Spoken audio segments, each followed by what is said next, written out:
حضرت امام زرقانی نے یہاں ایک بڑا خوبصورت واقعہ لکھا ہے کہ ایک دن حضور سیر کرتے کرتے مدنی زندگی میں باہر تشریف لے گئے. وہاں ایک قافلے نے پڑاؤ کیا ہوا تھا اور ان کے اونٹ چل رہے تھے. ایک سرخ رنگ کا اونٹ حضور کو پسند آ گیا.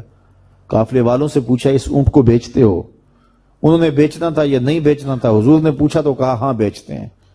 میرے شیخ کہتے ہیں میں دل ویچا میں جگر ویچا جے پیارا محمد آ جاوے, نہیں میں اپنا سارا کر ویچا جے پیارا محمد آ جاوے. انہوں نے بیچنا تھا یا نہیں؟ کہا جی ہم بیچتے ہیں. اچھا کتنے کا بیچتے ہو؟ کہا جی اتنے کا. سودا طے ہو گیا. حضور نے فرمایا کہ میں کوئی تاجرانہ غرض سے تو آیا نہیں تھا کہ میں قیمت ساتھ لے کے آتا. میں تو سیر کرتا ادھر آ نکلا اور تمہارا اونٹ مجھے پسند آ گیا اور میں نے اس کا سودا کر لیا. ایسا کرو کہ اونٹ مجھے دے دو اور میں شہر جا کر کے اپنی اس کی اونٹ کی قیمت تمہیں بھیج دیتا ہوں. انہوں نے کہا میں منظور ہے. حضور نے اونٹ پکڑا اور چل دیے. اور جب حضور جا رہے تھے تو وہ حضور کو دیکھتے رہے اور جب آقا کریم نظروں سے اوجھل ہو گئے تو وہ دلوں پہ ہاتھ رکھ کے کھڑے ہو گئے. تھوڑی دیر کے بعد سکتے سے جب باہر آئے تو ایک دوسرے سے پوچھنے لگے یار یہ شخص جو اونٹ ادھار لے گیا اس کا پتہ پوچھا تھا کسی نے؟ جب کسی کو نقد سودا دیا جائے تو اس کا عطا پتہ پوچھنے کی ضرورت نہیں ہوتی, اور جب کسی کو ادھار دیں تو یا آپ اسے جانتے ہو یا درمیان میں کوئی ضامن ہو یا کوئی چیز گروی رکھی جائے. اور کہا ایک شخص آیا, تم نے اس کو اونٹ دے دیا, اس کا پتہ بھی نہیں پوچھا, اس نے کوئی درمیان میں ضامن میں نہیں دیا, تم نے کوئی شے بھی گروی نہیں رکھی اس کی, تو یار تم سب کی عقل پہ پردہ آ گیا, اس کا پتہ تو پوچھ لیتے, قیمتی اونٹ لے گیا. ایک بولا یار جب وہ باتیں کرتا تھا منہ سے پھول جھڑتے تھے. اذا تکلم رؤیا کالنور یخرج من بین ثنایاہ. کہا میں تو اس منظر کو دیکھتا رہ گیا. دوسرا کہنے لگا یار جب وہ جو ہے وہ مسکراتا تھا سامنے والے پہاڑوں پہ عکس پڑتا تھا. اذا ضحک یتلالع فی الجدر. تیسرا بولا یار میں تو اس کی آنکھیں ہی دیکھتا رہ گیا. کیا خوب سجن دیاں اکھیاں نے, کیا خوب سجن دیاں اکھیاں نے جویں پر کے سرائیاں رکھیاں نے. تو اجے میرا یار نہیں ڈٹھا جنوں ویکھ کے چن شرماوے. ادھی راتیں دن چڑھ جاوے جیو رخ تو نقاب اٹھاوے. تے جے او نکلے سیر کرن نو سارا گلشن سیس نواوے. اتے دھرتی لف لف جاوے جے ہاتھ پھلاں وچ رکھدا ہاتھ پھلاں تو ود جاوے. نین نشیلے مست رسیلے وچ سونا کجل سہاوے. اکھ اگڑے تے انج پیا جاپے جویں میں خانہ کھل جاوے. توبہ توبہ حسن سجن دا چال نہ چلی جاوے. بجلی ڈردی لشک نہ مارے متا بے ادبی ہو جاوے. تے جے او کھولے پیچ زلف دے اتے راہی راہ پل جاوے. توبہ توبہ حسن سجن دا چال نہ چلی جاوے. علم خدا نے اینا دتا عقلاں وچ نہ آوے. عقل خدا نے اینی دتی علماں وچ نہ آوے. کی اعجاز نظر وچ او دی جو آوے وک جاوے. خلق او دے نے مولئی دنیا کوئی ورلائی جان بچاوے. آزم ایڈا سونا ماہی سانو کدرے نظر نہ آوے. انہوں نے کہا جو بھی ہوا تم اس کے حسن میں کھو گئے اور وہ قیمتی اونٹ اپنے حسن کا جادو جگا کے تم سے ہتھیا کے لے گیا. امام زرقانی لکھتے ہیں جب انہوں نے یہ کہا نا کہ قیمتی اونٹ ہتھیا کے لے گیا تو اب تک خاموش بیٹھی خیمے کے پردے کی اوٹ میں بیٹھی قافلے کے سردار کی بیوی نے خیمے کا پردہ سرکایا اور ان سے مخاطب ہو کے بولی انا ضامنۃ لسامان جمالکم لا یغدر بکم. خبردار اس کے خلاف کوئی بات کی تو اگر وہ قیمت نہ دینے آیا تو مجھ سے لے لینا, میں اس کی ضامنہ ہوں. انہوں نے کہا اچھا تو اسے جانتی ہے؟ کہا واللہ میں بھی نہیں جانتی. تو کہا پھر ضمانت کیسے دے رہی ہے؟ کہا جب تم سودا کر رہے تھے خیمے کی اوٹ سے میں نے اس کا چہرہ دیکھا تھا, اور جس کا چہرہ اتنا سونا ہو وہ جھوٹ بول ہی نہیں سکتا ہے.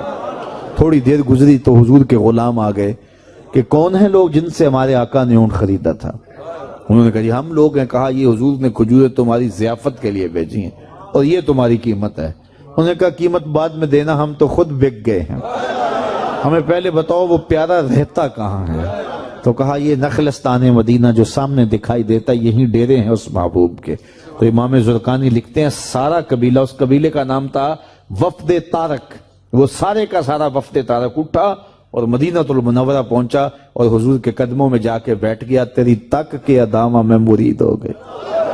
تو چہرہ اتنا خوبصورت تھا، اللہ اکبر، دیکھنے والے کہا کرتے ہیں اللہ اللہ، یاد آتا ہے خدا دیکھ کے صورت تیری۔ تو کسی سے اگر پیار اس لیے کیا جاتا ہے کہ وہ سونا بڑا ہے، تو پھر آؤ نا اس سے پیار کیجئے جو اتنا سونا ہے کہ پیر مہر علی بول کے کہنے لگے، مکھ چند بدر شاہ شانی ہے، متھے چمک دی لاٹ نورانی، کالی زلف تے اکھ مستانی ہے، مخمور رکھی مد بھریاں۔ اعلیٰ حضرت بریلی سے بول رہے ہیں، ذرا لہجہ دیکھیے کتنا خوبصورت ہے۔ بلبل نے گل ان کو کہا، بلبل کی منتہائی پرواز تو یہ کسی کو پھول کہتے، وہ پھول سے آگے تو سوچ نہیں سکتی، لیکن اس نے بھی پھول کہہ دیا۔ بلبل نے گل ان کو کہا، کمری نے سروے جاں فضا، حیرت نے جھنجھلا کے کہا یہ بھی نہیں وہ بھی نہیں، خورشید تھا کس زور پر کیا بھڑ کے چمکا تھا کمر، بے پردہ جب وہ رخ ہوا یہ بھی نہیں وہ بھی نہیں۔ وہ حسن دیا اللہ نے اپنے محبوب کو۔ تو کسی سے اگر اس لیے پیار کیا جائے کہ وہ سونا بڑا ہے، تو مجھے بتاؤ کہ حضور جیسا سونا زمانے میں کوئی ہو سکتا ہے؟ اللہ اکبر، سارے حسن حضور کے قدموں سے پھوٹتے ہیں۔ اور مجھے اتنا اچھا لگتا ہے یہ شعر اعظم چشتی مرحوم کا کہ اس نے پتہ نہیں کہاں بیٹھ کے یہ شعر لکھ دیا کہ سمجھا نہیں ہنوز میرا عشق بے ثبات، سمجھا نہیں ہنوز میرا عشق بے ثبات، تو کائنات حسن ہے یا حسن کائنات، تو کائنات حسن ہے یا حسن کائنات۔ تو اگر کسی سے اس لیے پیار کیا جاتا ہے کہ وہ خوبصورت بہت ہے، تو پھر بتاؤ حضور کے حسن، یاد حضور کے چہرے کا جمال اور رنگ اور شان تو پھر حضور کا چہرہ ہے نا۔ حضرت میمونہ بنت کردم رضی اللہ تعالیٰ عنہ فرماتی ہیں کہ مجھے حضور کی زیارت کا شوق ہوا تو میں اپنے والد گرامی کے ساتھ حضور کی زیارت کے لیے حجۃ الوداع کے موقع پہ میں حج کے لیے گئی، اور حضور سواری پہ بیٹھے تھے اور میں اپنے والد گرامی کے ساتھ حضور کی قربت حاصل کرنے کے لیے اور حضور کی زیارت کے لیے پہنچی۔ حضور کے چمکتے چہرے پر نظر جم نہ سکتی تھی اور میرے میں ہمت نہ ہوئی کہ میں حضور کے چہرے کو دیکھ سکوں۔ تو حضور سواری پہ بیٹھے تھے تو میں حضور کے پاؤں کو دیکھنے لگی۔ فرماتی ہیں کہ حضور کے انگوٹھے کے ساتھ والی جو انگلی تھی اس کا قد باقی انگلیوں کی مناسبت سے لمبا تھا۔ فرماتی ہیں ما نسیتو فی ما نسیتو طولا اصباحو، کہتی ہیں کہ آج تک اتنا عرصہ گزر گیا ہے، حضور کی مبارک انگوٹھے کے ساتھ والی انگلی کا حسن ہی میری نگاہوں سے زائل نہیں ہوتا۔ یار جس کی انگلی اور جس کے پاؤں کا حسن اتنا ہے، اس کے چہرے کی جمال کی کیفیت کیا ہوگی؟ وہ کسی شاعر نے کہا تھا نا کہ قدموں پہ جبیں کو رہنے دو، چہرے کا تصور مشکل ہے۔ قدموں پہ جبیں کو رہنے دو، چہرے کا تصور مشکل ہے، جب چاند سے روشن ایڑی ہے رخسار کا عالم کیا ہوگا؟ جب چاند سے روشن ایڑی ہے رخسار کا عالم کیا ہوگا؟ تو حضور علیہ السلام کے حسن اور حضور کے جمال کی وجہ سے اگر پیار کیا جائے تو پھر مجھے بتاؤ کہ حضور علیہ السلام سے بڑھ کر کائنات میں حسین کون ہو سکتا ہے، خوبصورت کون ہو سکتا ہے؟ تو اس لیے ہماری محبتیں اور ہماری عقیدتیں حضور کی بارگاہ میں دست بستہ حاضر ہوں۔ اب کسی سے اگر پیار کر لیا جائے تو اس پیار کے تقاضے کیا ہیں؟ بندہ جس سے پیار کرتا ہے اس کا کثرت سے ذکر کرتا ہے، اور یہ محفل میلاد اس عقیدت کا روپ ہے، محبت کے اس تقاضے کی تکمیل ہے۔ بندہ جس سے پیار کرتا ہے اس کا کثرت کے ساتھ ذکر کرتا ہے، اس کا جی چاہتا ہے کہ اس کا تذکرہ چھڑا رہے، اس کی باتیں ہوتی رہیں۔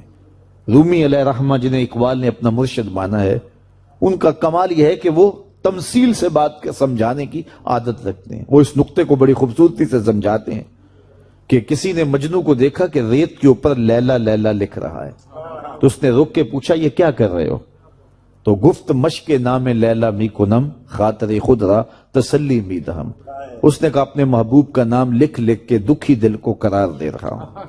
تو رومی کہتے ہیں کہ اگر مجنو کو لیلا کا نام تسکین دیتا ہے تو امتی کو حضور کا نام تسکین نہیں دیتا۔ اور میں تو کہا کرتا ہوں میں خانہ سہارا دیتا ہے نہ جام سہارا دیتا ہے، ہم کو تو مدینے والے کا ایک نام سہارا دیتا ہے۔ ٹھنڈ پڑ جاتی ہے سینے میں جب کسی کے لبوں پہ اس مبارک نام کا چراغاں ہوتا ہے، تو جس سے پیار کیا جاتا ہے اس کا کثرت سے ذکر کیا جاتا ہے۔